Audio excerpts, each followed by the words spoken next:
Hi guys, welcome back.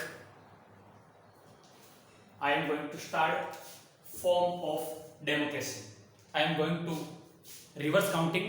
First I am going to take ethical democracy, then social democracy, then political democracy, and then remaining portion of form of democracy. First I am going to start with ethical democracy.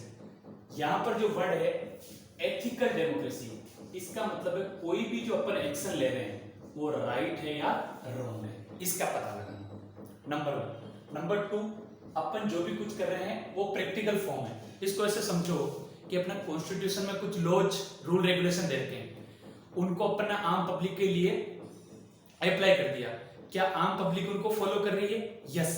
क्या government उसको follow कर रही है? नहीं। ये देखना आपको, अगर फॉलो कर रही है पब्लिक और गवर्नमेंट, तब तो आपकी जो डेमोक्रेसी है वो एथिकल फॉर्म में रन हो रही है। और ये हर कंट्री की जो डेमोक्रेसी होगी उसके साथ में ये वर्ड हमेशा जुड़ा रहेगा, एथिकल डेमोक्रेसी। ये जो एथिकल डेमोक्रेसी है ये सबसे पहले स्टार्ट हुआ था, एक ऐसा फॉर्म है जो सोसाइटी और गवर्नेंस इस सिस्टम को क्या करना है, रन करना है। और ये किसी भी डेमोक्रेसी के लिए ये क्या है, सबसे बेस है कौन, एथिकल डेमोक्रेसी। सबसे पहले यहां पर एक वर्ड आता है लिबरल। लिबरल का मतलब होता है फ्रीडम, लिबरल का मतलब फ्रीडम, आजादी। तो ये जो डेमोक्रेसी रिवॉल्यूशन स्टार्ट हुआ था, सबसे पहले स्टार्ट हुआ था एथिकल डेमोक्रेसी के लिए, लिबरल डेमोक्रेसी रिवॉल्यूशन। 1 मार्क्स में पूछ सकता है कहां स्टार्ट हुआ था, आपको ध्यान रखना है फ्रांस। कौन से ईयर में स्टार्ट हुआ था? 1789। ये मेरे डेट ऑफ बर्थ से 200 ईयर का पहले की बात है। 1989 में डेट ऑफ बर्थ है सुरेश सर, यहां से आपको प्रॉमिस की याद रह जाएगा। अब इसमें 3 स्लोगन दिए गए थे। फर्स्ट स्लोगन है फ्रीडम, सेकंड स्लोगन है इक्वलिटी, थर्ड स्लोगन है ब्रदरहुड। ये इंटेलेक्चुअल फॉर्म ऑफ लिविंग है। कहने का मतलब एक कंट्री के कॉन्स्टिट्यूशन ने वहां के जो सिटीजन है या वहां की जो पब्लिक है उनको जितने भी राइट उनके कॉन्स्टिट्यूशन से जो मिले हैं वो पूरे कंट्री को इक्वल फॉर्म में मिल रहे या नहीं मिल रहे, ये बोलता आपका एथिकल डेमोक्रेसी। कॉन्स्टिट्यूशन में लिखा हुआ अलग बात है, लेकिन प्रैक्टिकली वो आम जनता या पब्लिक तक पहुंच पा रहा है या नहीं पहुंच पा रहा, ये सबसे वेरी मोस्ट इंपॉर्टेंट है। ये आपका बताता है एथिकल डेमोक्रेसी। ऐसा नहीं है तो आपकी डेमोक्रेसी एक्चुअल फॉर्म में रन नहीं हो रही है, it is running only on paper, केवल पेपर पे रन हो रही है।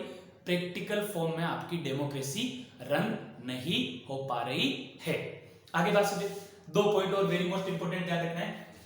देश, इसमें सबसे जो इंपॉर्टेंट वर्ड है ब्रदरहुड। ब्रदरहुड का मतलब भाईचारे की भावना, आपस में वायलेंस नहीं होना चाहिए, रिलीजन के नाम पे आपस में कोई भी वायलेंस नहीं होना चाहिए, रेस के नाम पे, जेंडर के नाम पे किसी के साथ भी कोई डिस्क्रिमिनेशन नहीं होना चाहिए, उसके साथ छुआछूत भेदभाव जैसी चीज नहीं होनी चाहिए। There should be no equality, then there should be no freedom. Ethical democracy कहती है कि आप सबसे पहले लोगों को फ्रीडम तो दो कुछ परफॉर्म करने की। अगर लोग कुछ परफॉर्म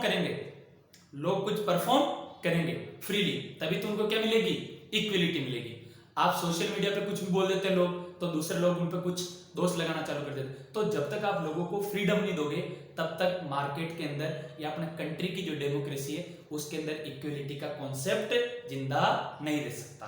आगे बात समझे, वेरी मोस्ट इंपोर्टेंट, क्या ध्यान रखना है, ethical democracy is the practical form of democracy. First point. Second point, it is the base of और it is the system of to run a democracy और टू रन ए कंट्री। जो आपका किसको run करेगा, government भी run होगी, society का मतलब अपन सिटीजन आम पब्लिक भी रन होगी। ये आया कहां से, इसका ध्यान रखना है, लिबरल डेमोक्रेसी रिवॉल्यूशन कहां से स्टार्ट हुआ था, 1789 में। सुरेश चंद्र जाट सर जो पैदा हुए थे उनसे 200 साल पहले, 1989 मेरी डेट ऑफ बर्थ है। कहां पर हुआ था, फ्रांस के अंदर। यहाँ की जो पब्लिक है उन्होंने रिवॉल्यूशन स्टार्ट किया, किसके अगेंस्ट, वहां की जो गवर्नमेंट है उसके अगेंस्ट। उसमें 3 स्लोगन दिए थे। पहला स्लोगन दिया था फ्रीडम का, दूसरा दिया था इक्वलिटी का और तीसरा दिया था ब्रदरहुड का। और इसी तीनों स्लोगन को मिला के अपन बोलेंगे इंटेलेक्चुअल फॉर्म ऑफ लिविंग। क्या वहां की जो पब्लिक है वो गवर्नमेंट के प्रेशर के अंडर रह रही है या गवर्नमेंट के बिना प्रेशर के फ्रीडम से अपनी लाइफ को जी रही है, या they are living with any kind of burden और लोड, केवल फ्रीली जिंदगी जी रहे हैं नहीं जी रहे। तो यहां पर ब्रदरहुड वर्ड बहुत इंपॉर्टेंट है, very most important. There should be no equality, then there should be no freedom. जब तक फ्रीडम नहीं मिलेगी तब तक इक्वलिटी परफॉर्म नहीं की जा सकती। एक क्लास में एक बच्चा है, आगे बात समझे, उस बच्चे को मुर्गा बना के क्लास से बाहर निकाल दिया 10 मिनट तक के लिए। अपन उस बच्चे को बोले कि तेरे को जो क्लास में पढ़ाया वो समझ में आया नहीं आया, तो बच्चा मुर्गा बना हुआ इस चीज को समझ नहीं सकता। यहां तक कि मैं सोचता हूं कहानी क्लियर हो गई। अगर नहीं हुई है इसको आप कॉपी कर लें, फिर मैं आपको एग्जांपल देके बता रहा हूं। मैं जितना बता रहा हूं उसमें कुछ भी याद नहीं रखना है। अगर आपको एग्जांपल भी याद रखे तो आपके एसएस में पूरे नंबर आ जाएंगे। इसको कॉपी कर लो अच्छी तरह से, ढंग से। समझ में नहीं आता तो वीडियो को पॉज करके फिर से देखना, फिर मैं आपको अच्छी तरह से एक्सप्लेन कर रहा हूं कि ये जो कहानी है वो क्या कहना चाह रही है। वास्तव में इक्वलिटी क्या चीज है, फ्रीडम क्या चीज है और जस्टिस क्या चीज है। इसको कॉपी कर लें।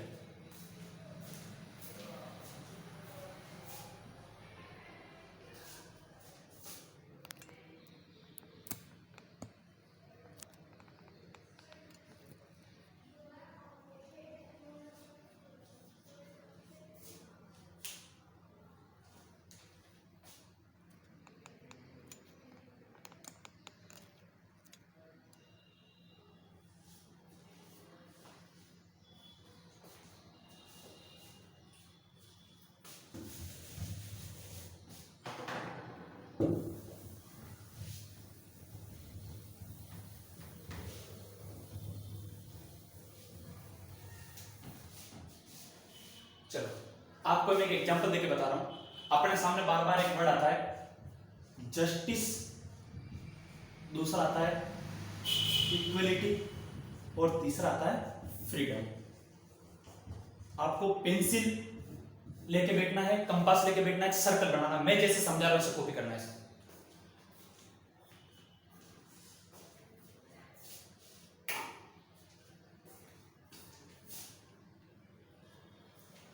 एक्चुअल फॉर्म क्या है उसको देखो।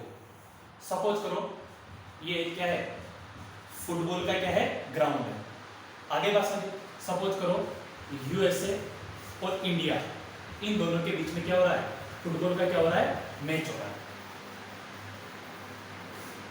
यूएसए और इंडिया के बीच में फुटबॉल का क्या हो रहा है, मैच हो रहा है। तो गवर्नमेंट ने ये बोला कि आप, गवर्नमेंट ये बोल रहे कि इस कंट्री के जितने भी सिटीजन हैं, इस कंट्री के जितने भी सिटीजन हैं उन सबको हम free of cost ticket provide करवा रहे हैं। और वो जितने भी कंट्री के सिटीजन हैं वो इस फुटबॉल के ग्राउंड के बाहर आके फ्री ऑफ कॉस्ट हम टिकट दे रहे हैं, आके क्या कर सकते हैं, फुटबॉल का क्या कर सकते हैं, मैच देख सकते हैं। उसमें सबसे वेरी मोस्ट इंपॉर्टेंट कंडीशन है, इस जो वॉल है, इसके बाहर में वॉल है, उनको ग्राउंड के अंदर नहीं जाना है, वॉल के बाहर देखना है। वॉल के सारे खड़े होकर दीवार के साथ। इस वॉल की हाइट क्या है, 6 फीट है। क्या है, 6 फीट है। यहाँ पर 3 कैंडिडेट है, एक का नाम ए है, एक का नाम बी है, एक का नाम क्या है, सी। जो ए वाला कैंडिडेट है उसकी हाइट है 6 फीट। इसका मतलब जो ए वाला कैंडिडेट है वो आसानी से इस मैच को क्या देख सकता है, खड़े खड़े दीवार के सारे क्या कर सकता है, ऐसा लाइव मैच चल रहा था, खड़ा खड़ा दीवार के सारे क्या कर सकता है, देख सकता है। बी वाला जो कैंडिडेट है उसकी हाइट है 5 फीट और सी वाले कैंडिडेट की जो हाइट है वो है 4 फीट।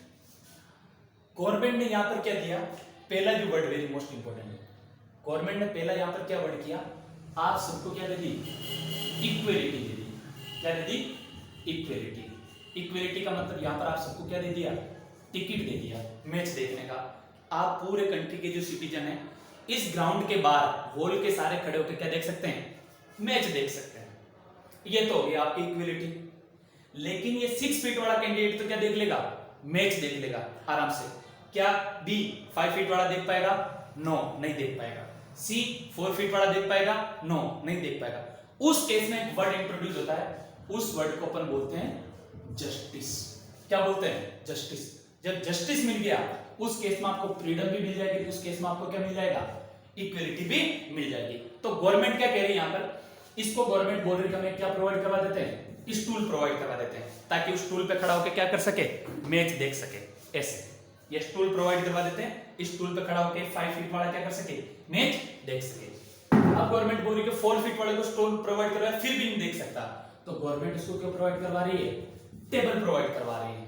क्या प्रोवाइड करवा रही है, टेबल। गवर्नमेंट जो भी स्कीम लेकर आती है, बीपीएल का राशन कार्ड हो, एलपीजी गैस के सिलेंडर पर सब्सिडी हो, केरोसिन हो, राइस हो, व्हीट हो, शुगर हो, टी हो लो प्राइस पे देने की, या स्वच्छ भारत मिशन में 12,000 रुपीज जो मोदी गवर्नमेंट इंसेंटिव दे रही है, या महात्मा गांधी नरेगा जो है उसके अंदर 100 डेज का आपको क्या प्रोवाइड करा रही गवर्नमेंट, एम्प्लॉयमेंट या रोजगार प्रोवाइड करा रही, जो प्रोवाइड करवा रही। तो गवर्नमेंट क्या कह रही है कि सोसाइटी के अंदर हमने इक्वलिटी तो दे दी, लेकिन जब तक लोगों के साथ जस्टिस नहीं होगा तब तक आपकी इक्वलिटी जिंदा नहीं रह सकती।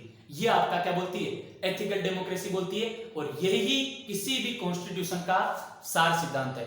Where justice lies always there should be equality, where always equality lies there is no possibility that justice should be lies. ऐसी कोई पॉसिबिलिटी नहीं कि वहां पर जस्टिस होगा ही होगा। आगे बात समझ में, इसको कॉपी कर ले, फिर लास्ट की 2 लाइन लिखवा रहा हूं वो लिख ले।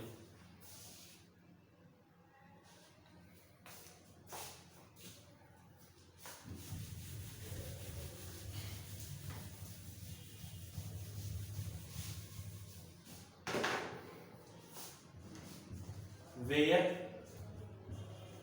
justice lies always there should be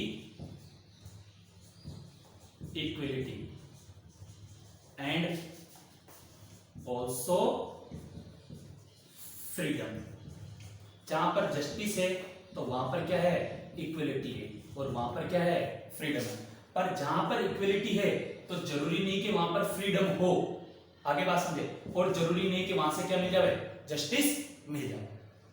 अगर ये एग्जांपल आपको समझ में आए तो इस चैप्टर में आगे आपको कहीं पे भी दिक्कत नहीं आएगी। मैं आपको हर जगह एग्जांपल देके एक्सप्लेन करने की कोशिश करूंगा। I think it's okay, we will meet in next video. Thank you so much.